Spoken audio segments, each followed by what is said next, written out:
Howdy y'all, it is Monday, January 11th. Just put in a good 14 miler yesterday, average 625 per mile for that.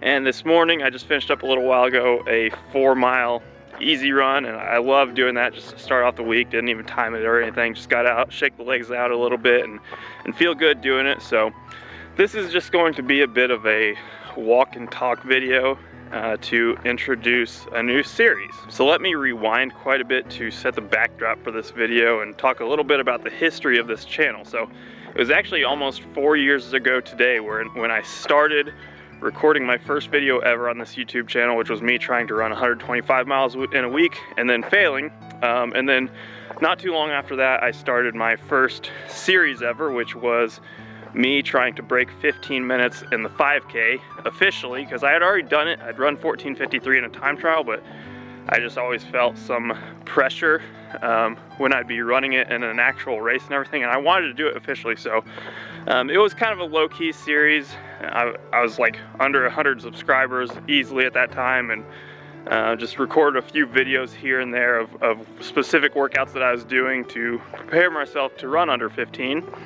And that wasn't a crazy lofty goal or anything, just because I'd already done it.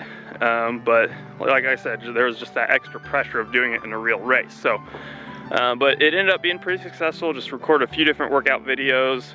Ended up breaking 15, ran 14:57, and then I detailed the training that led up to that sub 15 5K, which is my most viewed video today. But anyways, it was pretty successful, and my channel was starting to gain traction. I think just because, like, you know, I was putting out there like the goal of breaking 15, and people were like, oh, let's see if he can do it, you know, 15, I got under 15, that's pretty cool. And I ended up actually doing it, you know. So that was a good feeling series. And then not too far down the road, I ended up registering for the Houston half marathon.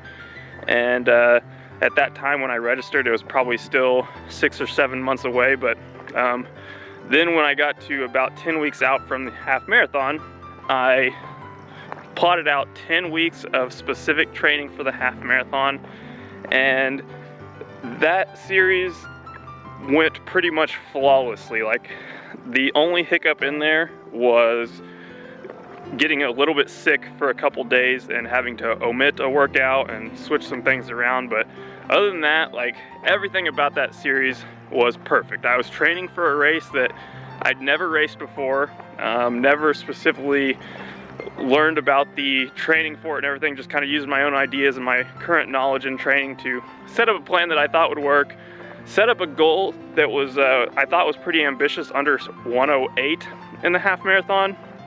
And so the execution of everything through that 10 weeks of training was just almost perfect. Like, everything that I said I was gonna do, I set out and did.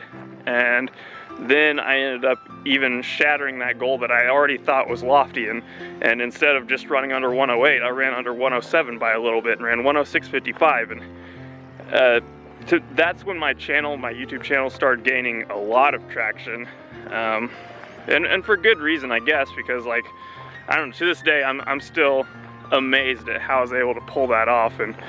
And since then, there's been kind of this pressure or fear of, like, not being able to top that series just because it went so well. And you know, it's just been hard for me to put something out there like that, and I've failed to do so. And it's been 3 years, I think, since that race. So since I ran that race, there have been flashes of great fitness that I haven't really done anything with.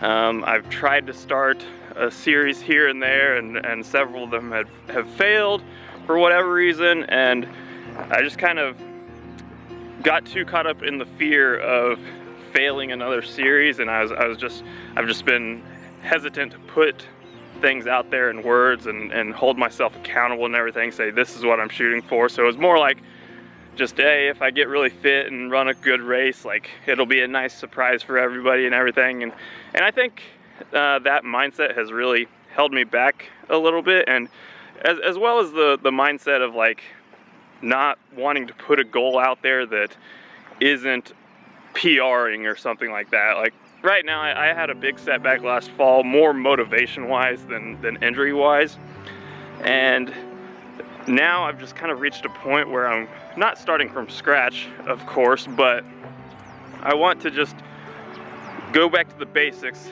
and shoot for a goal and work towards it, set up a reasonable plan to work towards that goal, and then hopefully achieve that goal at the end.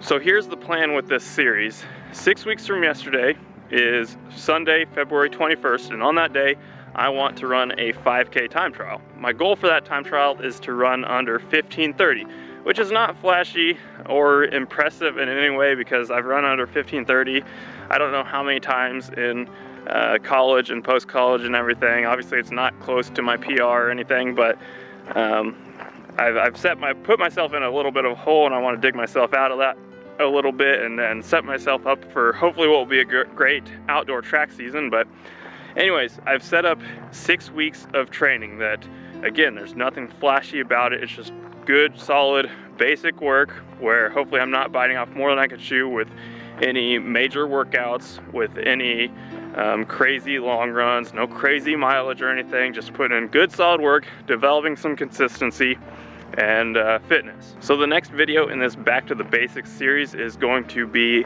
a video that outlines the specifics of my next 6 weeks of training that are leading up to that 5K time trial. So my goal as far as video production goes is to put out at least one training video per week, hopefully sometimes more, and hopefully I don't have to skip out on a video each week. I should be able to make that happen, but no guarantees or anything, as always. And you know, it's possible this whole series could fail if I get injured again or something, but that's why I've set up the plan to be pretty reasonable and to give myself a good shot of being successful with this series and not getting myself hurt. So there's going to be no cutting corners, no skipping on any aspects of training. It's just going to be getting the job done and actually pulling through and making this goal happen. So anyways, that'll be it for episode 1 of Back to the Basics, and I will see you soon with episode 2.